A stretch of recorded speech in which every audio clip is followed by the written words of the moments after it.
Selamat sore untuk kita semua yang berbahagia. Semoga kita selalu dalam lindungan Tuhan Yang Maha Esa, sehingga kita diberi kesehatan, diberi nikmat, dan diberi nikmat iman dan takwa. Langsung saja di sini saya akan menerangkan tentang perjanjian perdata internasional. Nah, perjanjian perdata internasional ini terdapat 4 bagian. Yang pertama ada pengertian dan peristilahan. Terus yang kedua ada pentingnya hukum perjanjian internasional. Yang ketiga ada pilihan hukum sebagai titik pertalian. Yang terakhir, hukum yang dipergunakan dalam hal tidak ada pilihan hukum. Nah, yang pertama pengertian dan peristilahan. Dengan istilah kontrak internasional dan perjanjian internasional, nah secara umum kedua istilah ini mempunyai perbedaan. Nah, kalau istilah kontrak internasional itu umumnya digunakan untuk perjanjian yang dibuat oleh para pihak, bukan badan hukum publik, namun swasta. Dengan istilah ini penekanan hendak diberikan kepada tujuan dari perjanjian yang semata-mata bersifat perdata atau dagang. Sebaliknya, perjanjian internasional ini memberikan penekanan kepada aspek publik dari perjanjian tersebut. Nah, lanjut ke yang kedua, pentingnya hukum perjanjian internasional. Kenapa sih kita harus mengetahui pentingnya hukum perjanjian internasional? Karena meningkatnya pergaulan antar bangsa mendorong peningkatan intensitas hukum dagang internasional. Perkembangan teknologi, terutama teknologi informasi, telah membuat intensitas komunikasi internasional meningkat pesat, dan pada gilirannya mendorong peningkatan transaksi perdagangan internasional. Dari perspektif ilmu HPI atau hukum perdata internasional, perkembangan teknologi yang demikian pesat menghadirkan banyak unsur asing dalam konteks hukum perjanjian internasional. Nah, perkembangan teknologi ini membuat semakin meningkatnya kontrak-kontrak internasional dan semakin pentingnya memahami bagaimana kontrak-kontrak internasional tersebut dilaksanakan atau dieksekusi. Sepanjang para pihak puas dengan pelaksanaan suatu kontrak, maka tidak ada keperluan untuk menyelesaikan sengketa. Tentu hal ini terjadi karena tiadanya terjadi sengketa jika salah satu pihak kurang puas atau bahkan tidak puas dengan pelaksanaan suatu kontrak.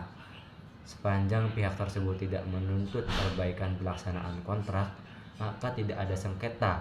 Jikapun pihak tersebut menuntut perbaikan pelaksanaan kontrak tetapi tidak melanjutkan penuntutan haknya ke pengadilan atau arbitrase, dapat diselesaikan secara musyawarah sampai mufakat, maka dengan hal ini itu tidak ada sengketa. Nah, yang ketiga yaitu pilihan hukum sebagai titik pertalian. Nah, titik pertalian adalah hal-hal dan keadaan-keadaan yang menyebabkan berlakunya suatu stelsel hukum. Titik pertalian terbagi secara umum menjadi titik pertalian primer dan titik pertalian sekunder. Nah, titik pertalian primer adalah hal-hal dan keadaan-keadaan yang melahirkan atau menciptakan hubungan HPI. Hal-hal dan keadaan-keadaan tersebut adalah bersifat asing oleh karena fungsinya. Maka titik pertalian primer ini dapat disebut juga tidak taut pembeda karena ia membedakan suatu persoalan hukum yang kita hadapi menjadi persoalan HPI dan bukan persoalan hukum perdata intern belaka. Nah, lanjut ke nah, kan tadi itu menjelaskan tentang ini ya, menjelaskan tentang pilihan hukum sebagai titik pertalian. Nah, bila mana pilihan hukum menjadi titik pertalian primer, bila mana pilihan hukum menjadi titik pertalian sekunder. Nah, ini akan dibahas dengan di bagian berikutnya, yaitu hukum yang dipergunakan dalam hal tidak ada pilihan hukum.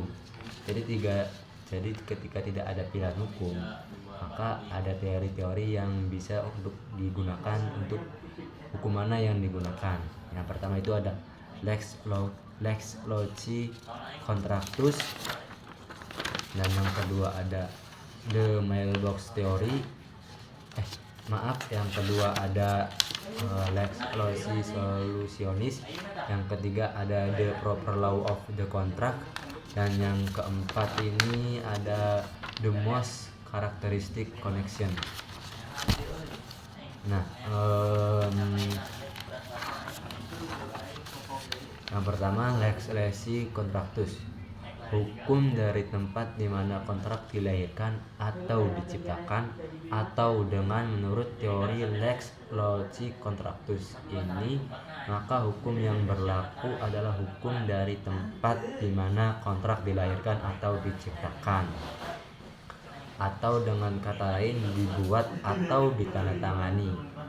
Nah, teori ini merupakan teori klasik yang dalam perkembangan kontrak internasional modern tidak mudah diterapkan dalam praktek.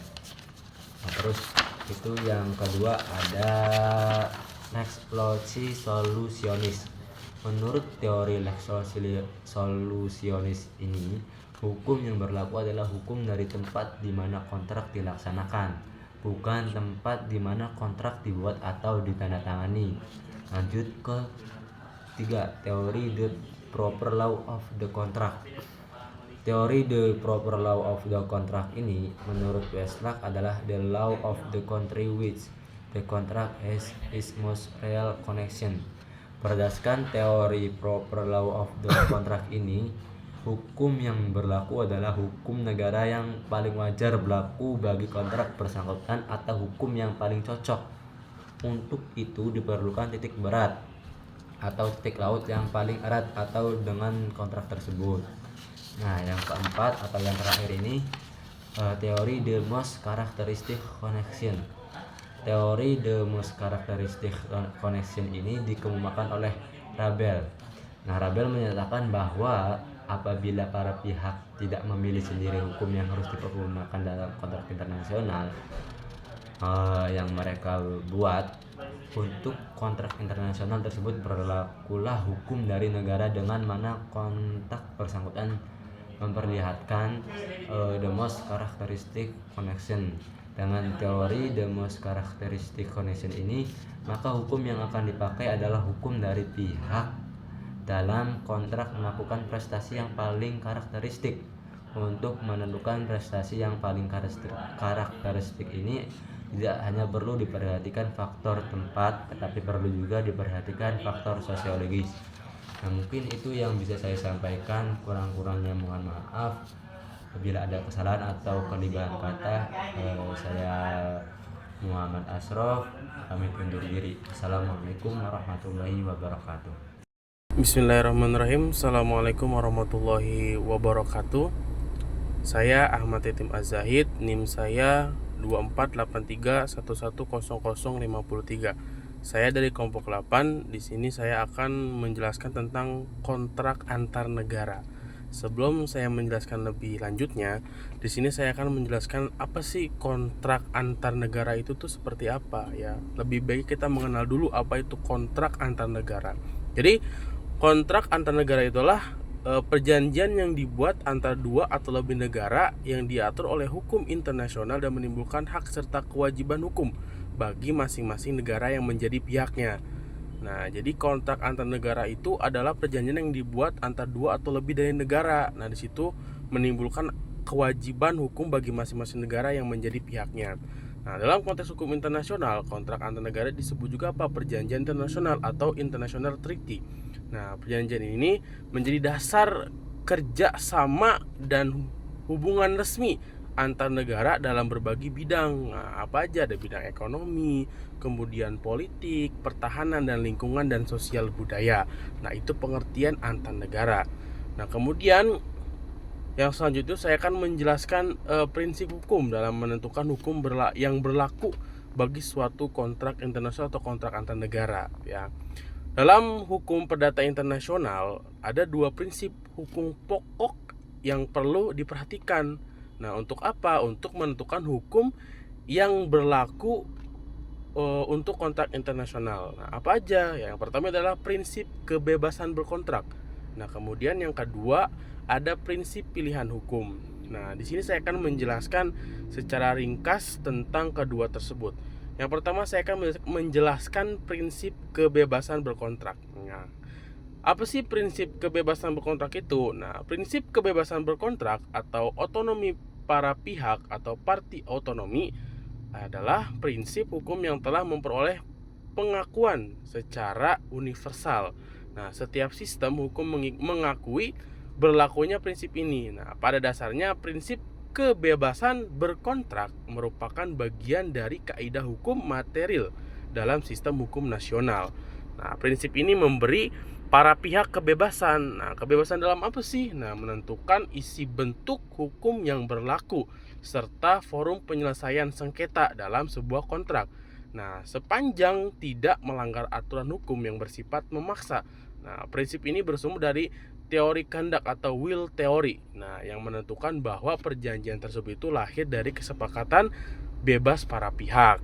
Nah, kemudian menurut Huala Adolf. Nah, menurut Huala Adolf itu apa kebebasan berkontrak itu? Nah, kebebasan menurut beliau itu adalah prinsip fundamental hukum kontrak internasional. Karena apa sih dia bisa berkata seperti itu? Nah, yang pertama menjadi dasar bagi para pihak bahwasanya untuk membuat kontrak itu menciptakan kepastian. Kepastian apa? Dalam hubungan dagang, kemudian juga melindungi harapan dan kepentingan para pihak dalam menjalankan sebuah usaha.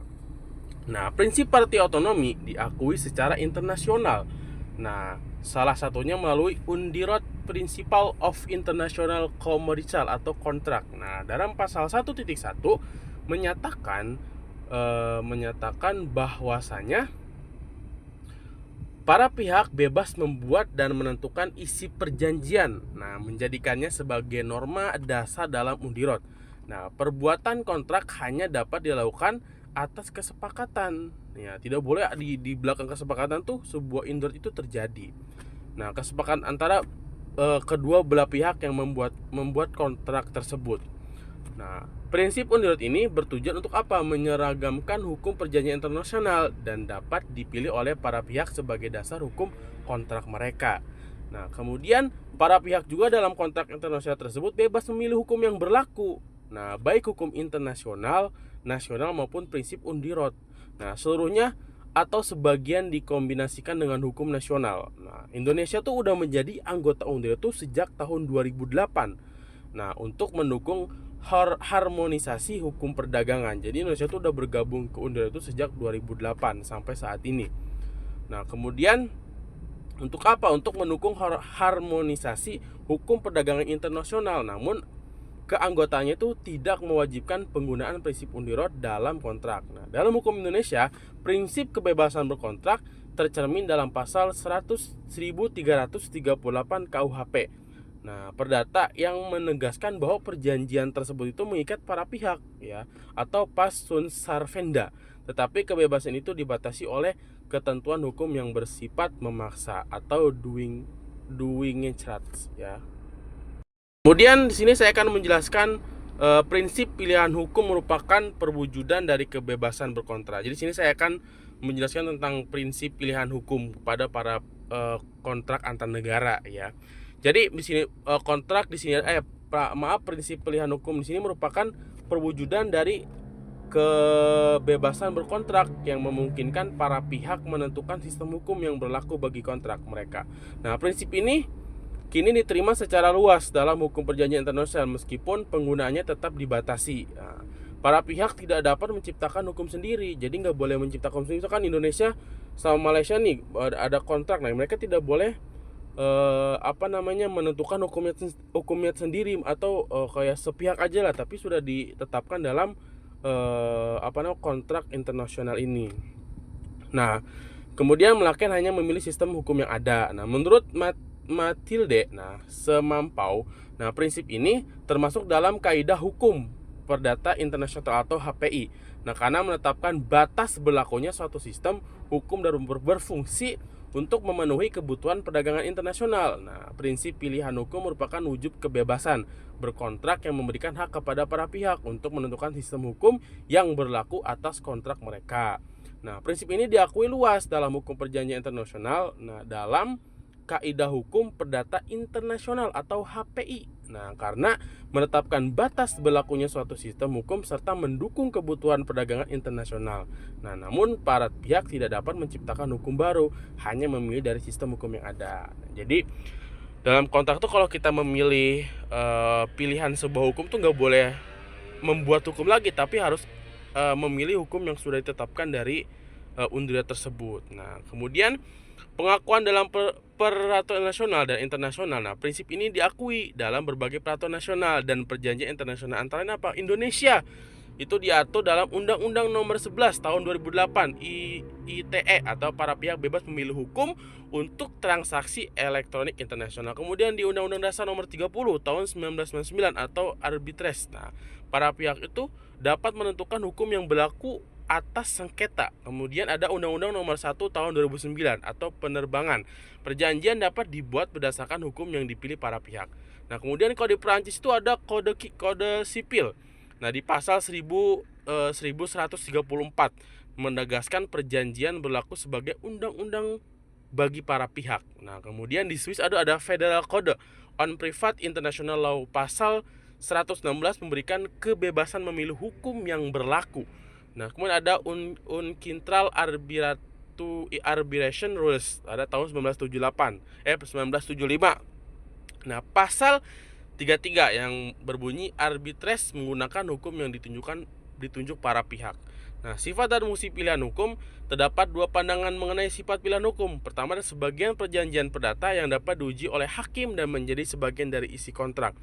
Nah, kemudian sebagai kaidah HPI yang bersifat mengikat dan menjadi sumber hukum yang hakim. Nah, fungsi hukum yang dipilih adalah untuk menentukan pertama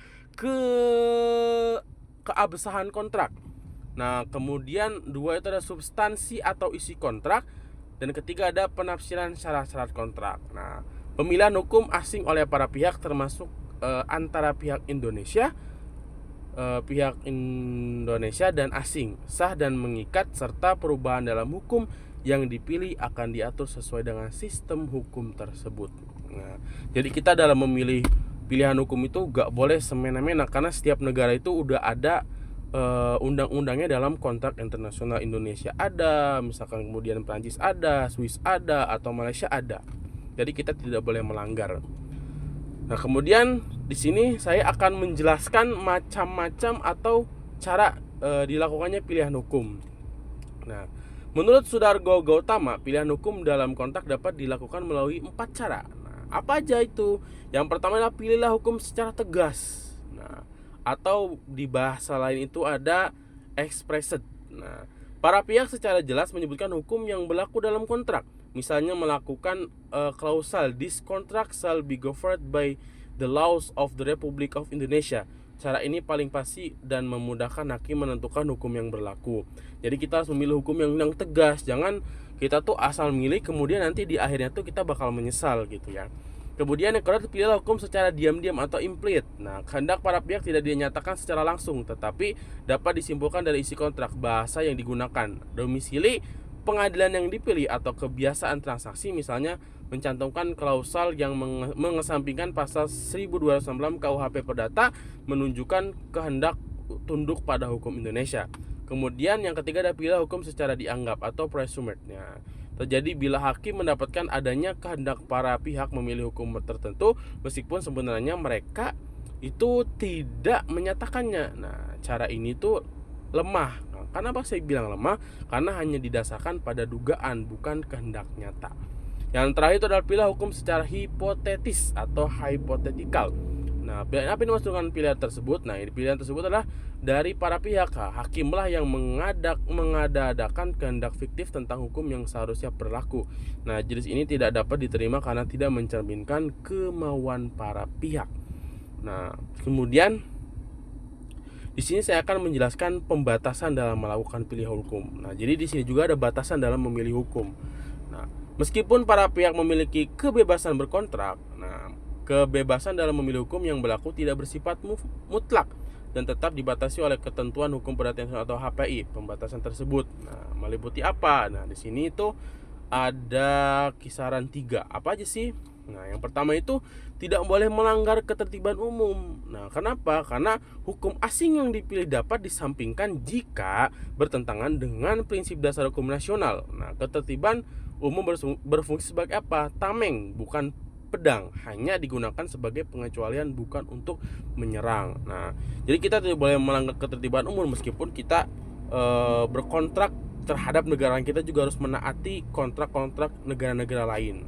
Kemudian yang kedua, tidak boleh menjadi penyelundupan hukum. Nah, pilihan hukum tidak boleh digunakan untuk menghindari berlakunya ketentuan hukum yang seharusnya berlaku atau untuk memperoleh keuntungan sepihak. Kemudian yang ketiga, harus memperhatikan kaidah super memaksa atau avoiding mandatory rules. Nah, dalam bidang yang diatur secara ketat oleh hukum publik, nah seperti peraturan devisa, ekspor impor, ya bursa, kontrak kerja, minyak dan gas, serta waralaba, para pihak tidak boleh atau tidak bebas memilih hukum lain selain hukum nasional yang ditentukan oleh peraturan. Nah, hanya berlaku dalam bidang hukum kontrak perdata. Nah, lembaga pilihan hukum hanya dapat diterapkan pada hubungan hukum perdata. Nah, kemudian bahkan dalam bidang kontrak pun tidak semua jenis kontrak diperbolehkan menggunakan pilihan hukum seperti kontrak kerja atau perjanjian yang menyangkut benda tetap. Nah, mungkin ini yang bisa saya sampaikan terkait tentang kontrak antar negara. Kurang lebihnya saya mohon maaf. Akhirul kata, wassalamualaikum warahmatullahi wabarakatuh.